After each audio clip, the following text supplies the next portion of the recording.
Hello everyone, welcome back to another video. I am super excited to show you my newest invention, a gigantic Sphero ball.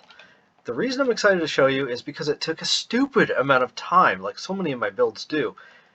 This is not a Sphero ball. This is a Zorb ball. This is like one you get in at a carnival or something, and you can just walk around inside of it. This is entirely made out of plastic with the exception of the candies. The candies have two purposes. They add a little bit of weight, which is actually required in order to keep the thing from flying off the map. They also are nice to have because they make you go a little faster, which if you can walk faster, you can, get around faster since this is basically just walking. This ball has a tutorial that I've done. It's on Hero Plays Roblox. I will leave a link in the description of this video, and that tutorial will show you how to make this ball. Then, the next progression from here is a Sphero ball, S-P-H-E-R-O. I have a sign, but I think it's on my other ones. I'll show you that in just a second. This is a Sphero ball. I've put protection blocks around it so that those things hack away at the rocks as you're spinning in circles, and it drives with a set of wheels inside of it. And I think one would do the job just fine, but I put two of them in there just for good measure. The boat motor is not necessary. It does keep you just a little bit better balanced, and it keeps it makes you accelerate just a little bit faster to begin with. But I believe the top speed of this thing is actually faster than the boat motor can go by itself, and it will run just fine without the boat motor. I can delete it if I can get to the right key. There we go. So without any boat motor, the thing still goes. You can still control it, and it is just running with those two old wheels in there and the friction of the plastic against the river. So that works. There is a tutorial to turn the Zorb ball into this Sphero ball on Hero Plays Roblox. Again, I'll leave the link in the description. So that can get you to this. The combination of those two tutorials together will get you here. And then you can make a few more for your friends. Then you can have a party. Hero and I did a race, and it's on Hero Plays Roblox if you're interested in seeing it. And we both got in these things and ran down the river and had a good time, and that was a fun little video. Here's my sign that spells it out for you. And anyway, then I decided I should make it bigger. And this is what my first iteration looked like. I used 5-degree rotation, which, as it turns out, is a horrible, horrible mistake. Don't do that. It's way too many pieces. But it does work. It can get you down the river, although I'm pretty sure at this point I'm going at the boat motor speed. I'm pretty sure it's decidedly slower than the other Sphero ball, and the boat motors basically rule the day here. It's really nothing more than a glorified boat. I do not have protection blocks on this one, so if I do a select all, you can see that it's just the ball by itself. What I did instead was that all of the blue squares here, these blue rows, they are collision off, and the white ones are collision on. So there's collision off, and if I grab a white one, there's collision on. So it acts like grippers, like tire tread or whatever, to allow you to climb over things, which does technically work. You can see the side of this ball has these green things on it.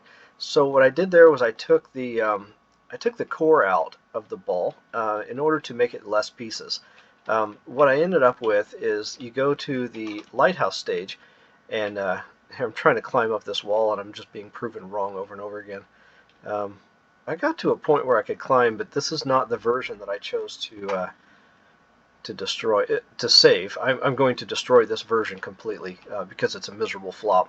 What happens is you get into the lighthouse stage, and I got a warning on my screen after struggling to get over the rocks for a little while that says something to the effect of bad, unexpected client behavior, you've been kicked, or something like that. It basically boots you out of the game because you've done something naughty.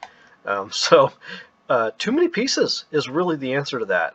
So I took the core out, and I think this is only like maybe 4 pieces in here. They're just flat, and you can see it's just flattened off right there.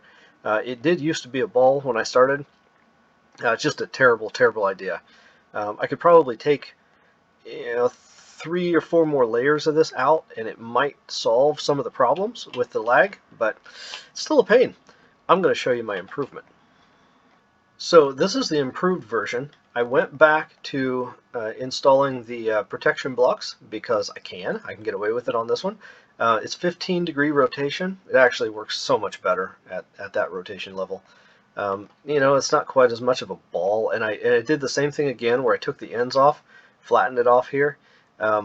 It's worth the trade-off. Getting rid of all those extra pieces. For one thing, it loads faster. For another thing, it creates lag. The more pieces you have in motion, the more computing it has to do, and this is just better. So this thing, I put the monster truck tires in here for this iteration, but that's just it was just a testing phase. I ended up with the monster truck tires and it works, so I'm leaving it like that. Pretty sure you can get away with the other wheels as well. Not sure if the old wheels are going to run it or not.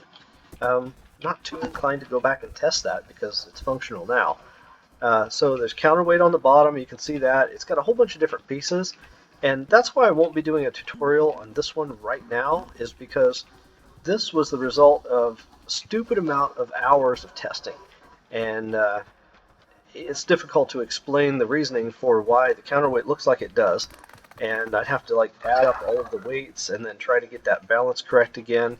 And if I simplify it someday, create a simpler version that's larger of the Sphero ball, it works correctly, you know, like this one does, then I'll do a tutorial on that. But for now, the tutorial on the small one is out there, and I actually recommend that. It's more fun than this one is. This one's still a little difficult to control, and I'm not so certain that it's not just because of its size. So there's more I can do on that one, but I was excited to show it because, hey, look where I'm at, and I'm getting this shiny little gold block, which I'm super excited about. Oh, one of the reasons I'm super excited about the gold block, I want to show you this as soon as I can clear my blocks. Gotta clear all that other junk. So I used some gold, and I wanted to make sure that all the gold was back in my inventory. So check this out. I've driven to the treasure almost 25,000 times. So that's my gold blocks, 24,993 gold blocks. And of course that's drives to the treasure. I'm not really a gold grinding kind of person with AFK grinder, cheating, teleporting to the treasure, none of that kind of junk. So anyway, that's my guy. It's completely exhausted from driving to the treasure 25,000 times. I'll hit that here in probably just a few minutes as soon as I'm off of this video. And anyway, thank you guys for watching. I really appreciate it. And please like the video if you like my content, and subscribe to my channel if you want to see some more stuff. And yeah, have a great rest of your day. Thanks a lot. Bye-bye.